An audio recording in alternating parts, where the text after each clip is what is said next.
Hello বন্ধুরা, welcome to my channel. আমি আবার এসে গেছি গুরুত্বপূর্ণ একটা ভিডিও নিয়ে। তাই স্কিপ না করে শেষ পর্যন্ত দেখুন। আজ আমরা খুব সহজ উপায়ে ইনভিজিবল পাইপিং কী করে বসাতে হয় সেটা দেখব। আমি প্রথমেই ফুটটা চেঞ্জ করে নিলাম, কারণ সিঙ্গেল ফুট আমরা নিলে এটাতে পাইপিংটা বসাতে সুবিধা হয়। আর আমরা কর্ড পাইপিং ইউজ করব, অর্থাৎ একটা কর্ড দিয়ে পাইপিংটা করব। প্রথমেই আমি 1 ইঞ্চ একটা গোল্ডেন ফ্যাব্রিক কেটে নিয়েছি। সেটাতে দেখুন কর্ডটা আমি কীরকম বসাচ্ছি। এরকমভাবে পুরোটা কর্ডটা একদম সমানভাবে বসিয়ে নেব, একদম মাঝ বরাবর করে বসিয়ে নেব। দেখুন আমি কীরকমভাবে বসাচ্ছি, ঠিক এরকমভাবেই বসাতে হবে।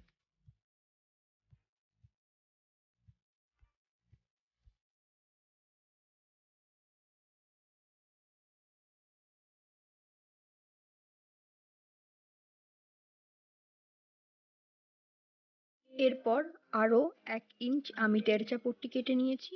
সেই পট্টিটাও আমি এর ওপর সেমভাবে বসিয়ে নেব। একটু খেয়াল করে দেখুন আমি কীরকমভাবে বসাচ্ছি। একদম এরকমভাবে আপনি বসিয়ে নেবেন।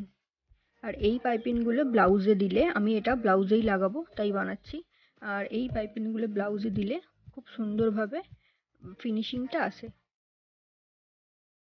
এইভাবে পুরোটা এরকম লাগিয়ে নেব।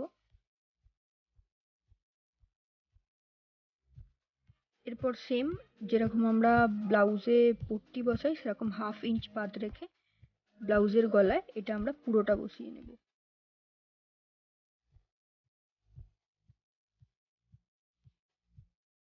আমি এটায় দড়ি বসাচ্ছি, তাই দড়িটা কাঁধ থেকে 2.5 ইঞ্চি দাগ দিয়ে দড়িটা বসিয়ে নিলাম এবং দড়িটার কাছে একটু টাকা দিয়ে নিলাম।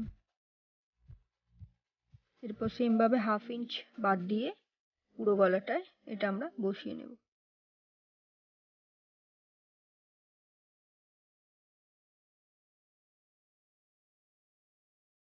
এটা এই পাইপিং বসানোর সহজ নিয়ম।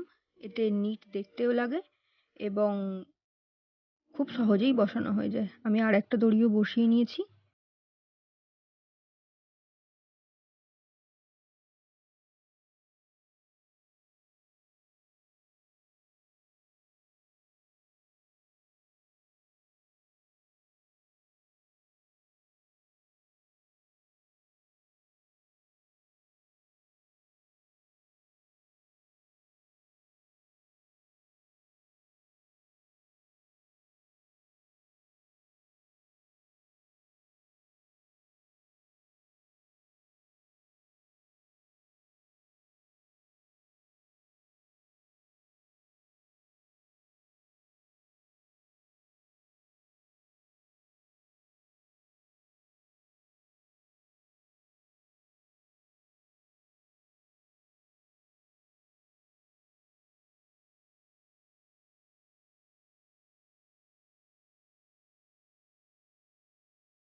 অপর দিকটাও আমরা সেমভাবেই মুড়ে নেব, প্রথম দিকটা যেরকম মুড়েছিলাম।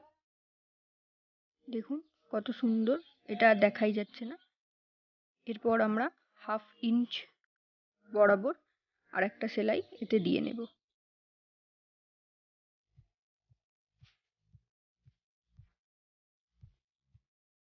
হাফ ইঞ্চ গ্যাপ রেখে একটা সেলাই আমরা এটা দিয়ে নেব।